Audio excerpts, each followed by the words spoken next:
Salut tout le monde, moi c'est Meg et bienvenue sur Wisdom Place. Alors aujourd'hui on se retrouve pour parler d'amour, de relations et principalement d'indépendance affective. Donc si ça t'intéresse, reste connecté. Alors comme vous le savez, on est en février et en février on parle énormément d'amour. Le mois de février clairement, si je peux dire ça comme ça, l'humanité l'a consacré aux relations amoureuses.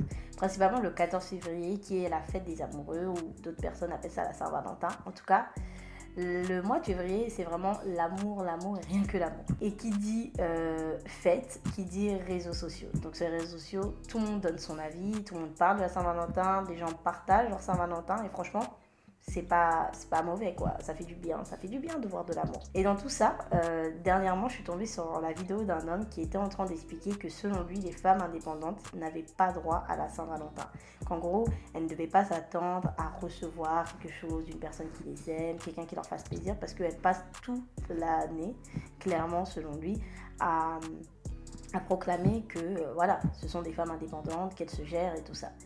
Et au début, franchement, j'ai rigolé parce que j'étais là en mode, ça veut rien dire en fait. Parce que déjà, je trouve personnellement que on a mélangé l'indépendance et la responsabilité. Aujourd'hui, toute personne se doit d'être responsable de soi-même. Ça veut dire toute personne se doit de subvenir à soi-même. Qu'on soit un homme ou une femme, financièrement, ça devrait être normal de subvenir à soi-même. Mais bon. Mais après, en écoutant un petit peu, en réécoutant la vidéo, j'ai compris que c'est pas tant le côté financier, mais il parlait du côté affectif. Du fait que voilà, beaucoup de femmes indépendantes se disent émotionnellement suffisantes. Et sur la base du fait que si tu es émotionnellement suffisante, pourquoi tu as besoin qu'une personne vienne te faire plaisir? Parce que bon, la Saint-Valentin, c'est avant tout aussi une fête où on répond à un besoin émotionnel. Et là, je me suis dit, ça a un peu du sens ce qu'il dit. Mais c'est pas tant une histoire de femme indépendante ou pas, parce qu'en fait, c'est un trait que beaucoup de personnes ont de nos jours, mais qu'on ne met pas assez en lumière. Voilà pourquoi je me suis dit, il faut qu'on parle de l'indépendance affective, parce que ça existe vraiment, et on ne se rend pas compte à quel point c'est aussi destructeur que la dépendance affective. Déjà, il faut savoir qu'aujourd'hui, il n'y a pas de définition à proprement parler de l'indépendance affective. Mais il y a une définition pour la dépendance affective. On dit qu'une personne qui est dépendante affective, c'est une personne dont l'amour et l'estime de soi dépendent de facteurs extérieurs. Donc voilà pourquoi la plupart des personnes qui sont dépendantes affectives ont toujours besoin d'être entourées, ont toujours besoin des autres, etc. Mais il y a d'autres personnes qui sont indépendantes affectives. Et on n'en parle tellement pas assez alors que ça existe vraiment. Et je vous dis pas ça parce que à cause de ce post-là, mais parce qu'en fait ça m'a fait penser à moi-même. Moi, pour la petite histoire, j'ai grandi avec mes deux parents et tout ça jusqu'à un certain âge.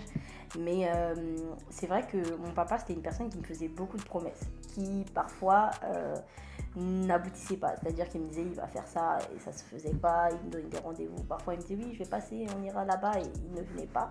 Et ce qui s'est passé, c'est que ça a créé un sentiment de rejet, un sentiment de rejet principalement et surtout d'indépendance en moi. Ça veut dire que très petite, j'ai commencé à me dire, bon, si mon papa, malgré l'amour qu'il a pour moi, il n'est pas parfois capable de venir, de faire ce qu'il dit qu'il fera pour moi, bah quelle autre personne et surtout quel autre homme le fera pour moi? Ce qui fait que très petite, j'étais devenue indépendante. Ça veut dire que j'essayais de me suffire dans mes émotions. Donc en gros, quand j'étais petite, voilà, même si j'avais des amis, même si j'étais entourée, etc., j'avais mon père, ma mère, tout ça, et je savais qu'ils m'aimaient, mais j'avais une sorte de jardin secret, c'est-à-dire que je me disais, si personne n'y accède, il n'y a personne qui va me faire du mal. Donc je gardais mes émotions pour moi, parce que pour moi, c'était la manière de me protéger. Malgré le fait que j'étais une personne qui appréciait les gens, je me souviens quand j'étais petite, j'aimais pas faire de câlins du tout. Tout le monde disait, ouais, mais toi, mec, t'aimes jamais faire de câlins, etc.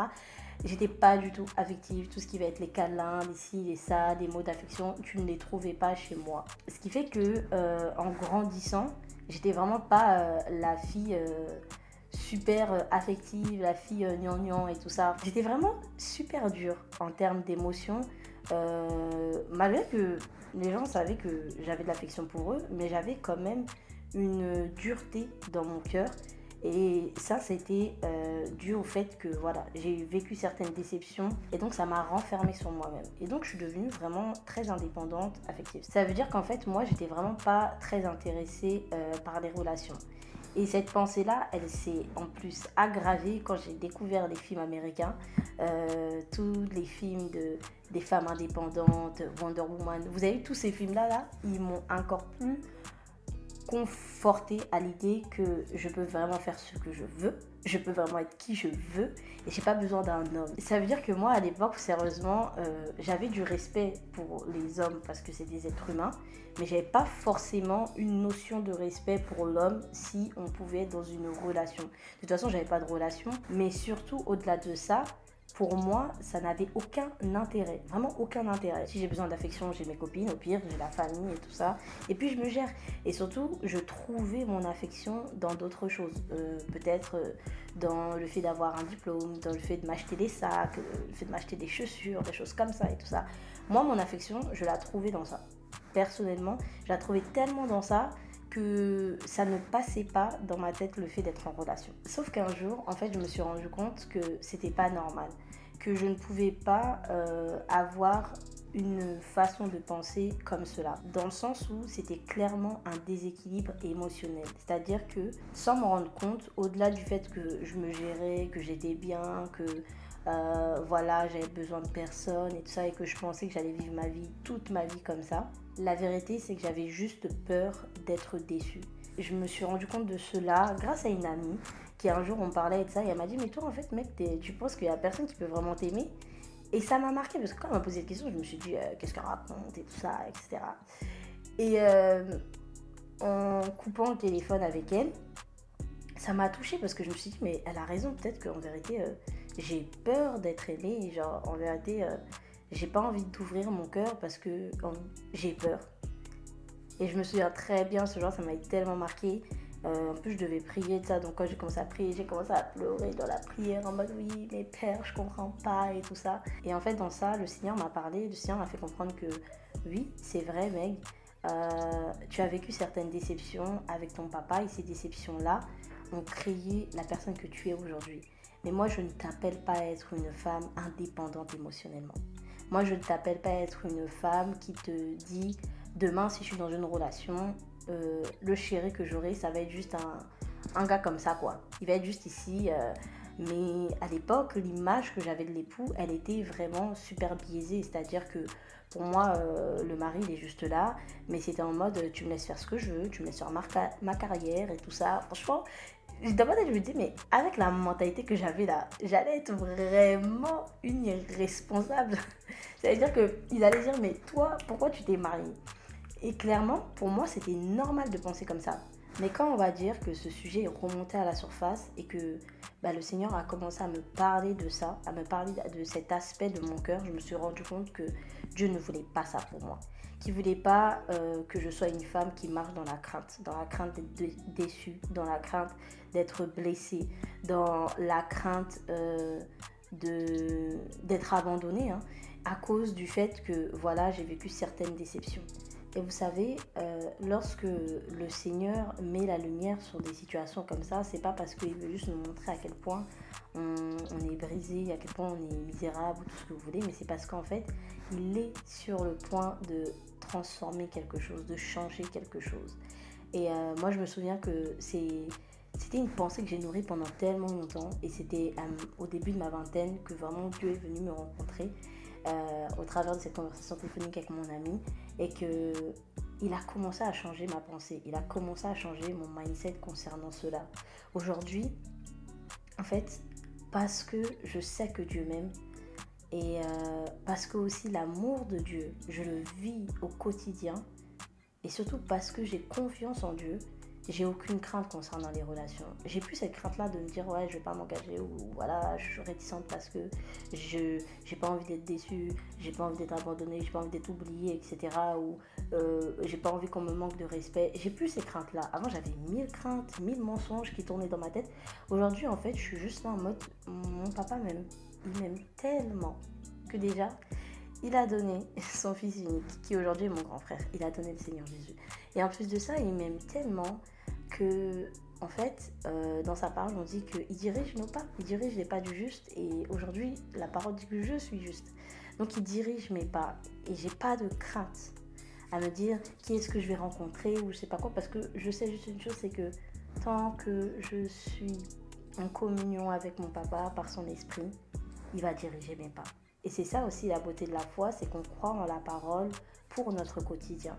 Et donc moi je me suis dit, ben voilà, je crois pour mon quotidien parce que la vérité c'est que pendant longtemps dans mon quotidien je croyais des choses qui n'étaient pas de Dieu.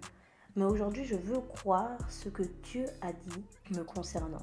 Cette vidéo-là c'était vraiment pour parler de ce sujet parce qu'on ne parle pas assez d'indépendance affective. Mais si, d'après la définition de la dépendance affective, l'amour de soi et l'amour de cette personne dépend des facteurs extérieurs, c'est-à-dire que l'indépendance affective, c'est lorsqu'on considère que notre amour et notre amour de soi dépend de facteurs intérieurs, c'est-à-dire ça ne dépend que de nous-mêmes.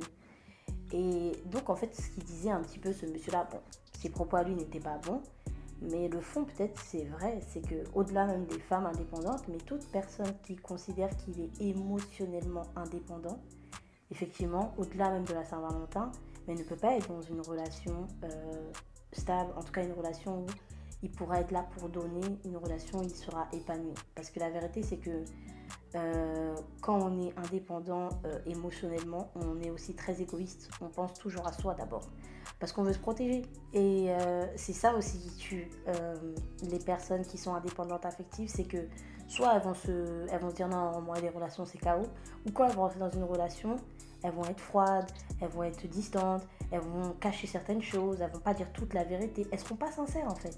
Si les relations existent, si les relations humaines existent, et là bon, je parle de Saint-Valentin, mais la vérité c'est que ça peut être pareil dans plein de types de relations, peut-être ça peut être relations familiales, amicales, au travail, etc.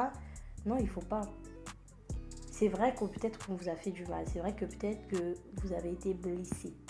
C'est la vérité, c'est la vérité, c'est un fait. Mais la restauration est disponible. En Christ, tout est disponible. Et vraiment, les conseils que je pourrais vous donner concernant cette restauration, c'est vraiment de prendre le temps de méditer sur l'amour de Dieu. Si vous vous êtes reconnu au travers de mon témoignage, au travers de ce sujet de l'indépendance affective, prenez le temps de méditer sur l'amour de Dieu. Prenez le temps de méditer sur ces passages qui parlent d'avoir confiance en Dieu. Parce que quand on dit que Dieu est amour, c'est-à-dire que dans 1 Corinthiens 13, quand on dit l'amour est ci, l'amour est ça, finalement on peut juste dire voilà, Dieu est patient, Dieu ne voit pas son propre intérêt.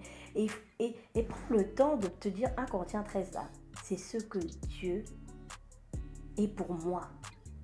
Dieu pour moi, il est patient. Parce que on peut faire plein de choses, mais il n'y a que l'amour de Dieu qui transforme.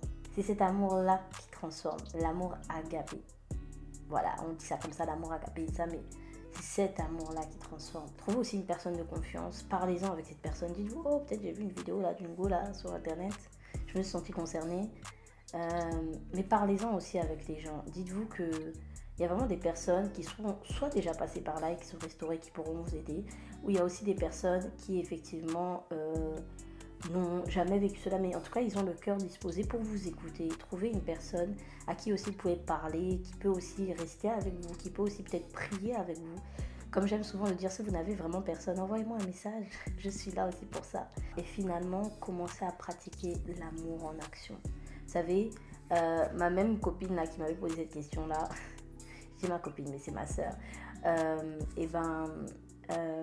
elle est très câline.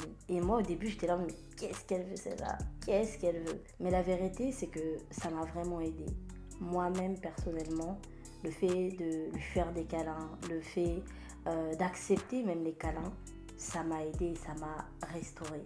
Et vraiment, si je partage ça, c'est parce que on n'en parle pas assez.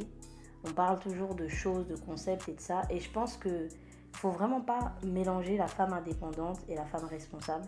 Parce que, en fait, toute personne se doit d'être responsable. Dieu nous donne la capacité d'être responsable. Et donc, toute personne devrait être responsable. Mais par contre, si on est beaucoup trop taxé de femmes indépendantes, parce que voilà, c'est un peu limite devenu quelque chose de négatif d'être une femme indépendante, on devrait peut-être réfléchir et s'asseoir à l'état de notre cœur. Parce que, vous savez, la parole dit garde ton cœur plus que toute autre chose. Il y a aussi des passages où on dit que voilà, c'est de l'abondance du cœur que la bouche parle. Et on peut pas effectivement être des personnes qui aiment tout sauf les gens, genre moi ma carrière, moi si moi ça. Franchement, c'est bien, hein. Je n'ai pas dit que mes aspirations, tout ce que j'avais dans mon cœur se sont arrêtés, mais quand ça prime même au-delà des relations humaines, je pense qu'on devrait vraiment se poser des questions sur l'état de notre cœur. Mais en tout cas, aimons-nous vivants et aimons-nous bien. Donc voilà, bisous.